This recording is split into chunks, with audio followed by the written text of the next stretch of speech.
Profit after taxes చూస్తే కనుక last అంతకుముందు 2025 జూన్లో నాటికి 500 కోట్లు ఉంటే ఇప్పుడు ఎంత అయింది? 679 కోట్లు అయింది.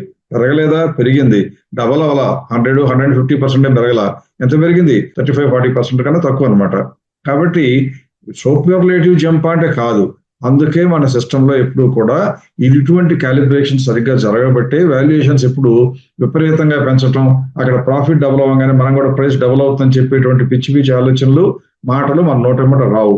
ఇప్పుడు ఎంత బ్రహ్మాండంగా ఉన్న ఈ కంపెనీ అన్ని రకాల బాగుంది, కొనుక్కోవడానికి డెఫినెట్ గా అనువైన కంపెనీ, మీ దగ్గర ఉంటే ధైర్యంగా ఉంచుకోవాల్సిన కంపెనీ. కానీ కొత్తగా కొనుక్కోవాలంటే మన ఫెయిర్ వాల్యూ ఎంత వచ్చింది ఇప్పుడు? 1222. పెద్దగా పెరగలేదు అప్పుడు అంతకుముందు కన్నా. లాస్ట్ క్వార్టర్లో ఎంత ఉంది? ఇప్పుడు కూడా దాదాపు అంతే ఉంది. అంటే అర్థం ఏంటంటే మనం ఫెయిర్ వాల్యూ మోడల్ చేసేటువంటి మన మోడల్ గ్రోత్ లో ఉన్న కంపెనీల మొమెంటం కూడా క్యాప్చర్ చేస్తూ పోర్ట్ఫోలియోని దీని యొక్క వాల్యూని బిల్డ్ చేస్తుంది. అందువల్ల ఈ కంపెనీలో ఇప్పుడు ఇక్కడ నుంచి బ్రహ్మాండంగా గ్రోత్ ఉందంటే గ్రోత్ ఉంది, 30% ఉంది, కొనుక్కోవడానికి అనువుగానే ఉంది. కానీ కొత్త మనీ కూడా వచ్చి ఫార్మాస్యూటికల్స్ లో ఉన్న దీనిలోనే కొనుక్కోవాలంటే దీనికన్నా మెరుగైనవి ఉంటాయి. 2 కారణాలు. ఒకటి, ఆల్రెడీ యశ్వంత్ చెప్పినట్టుగా బాగా పెరిగిన కంపెనీ ఇక్కడ నుంచి ఇంకా పెరిగే ఛాన్సుల కన్నా పెరుగుతుంటే ప్రాఫిట్ బుకింగ్ వచ్చే ఛాన్స్ ఉంటుంది. కాబట్టి అంత ఆశాజనకంగా ఇప్పుడు కొనుక్కోవాల్సిన అవసరం ఉండకపోవచ్చు.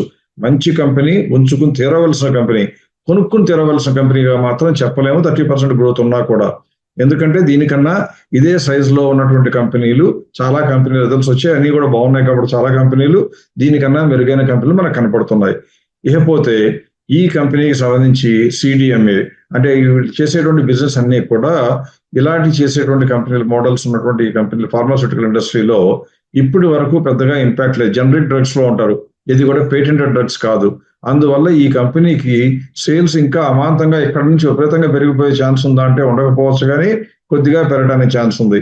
ఇప్పుడు క్యాపిటల్ ఎక్స్పెండిచర్ కోసం మళ్ళీ ఆంధ్రప్రదేశ్ లో ల్యాండ్ తీసుకుని అక్కడ కూడా ప్లాంట్ పెడతాను అన్నారు. అంటే ఇంటర్నల్ ఎక్రూవల్స్ అంతా డివిడెండ్ లాగా ఇవ్వచ్చే అవకాశం తక్కువ, రీఇన్వెస్ట్ చేసే అవకాశం ఎక్కువ. ఈ కారణాలన్నీ చూస్తే ఇక్కడ నుంచి గ్రోత్ ఫాస్ట్ గా ఎంత స్పీడ్ గా పెరగడానికి అవకాశం ఉండకపోవచ్చు.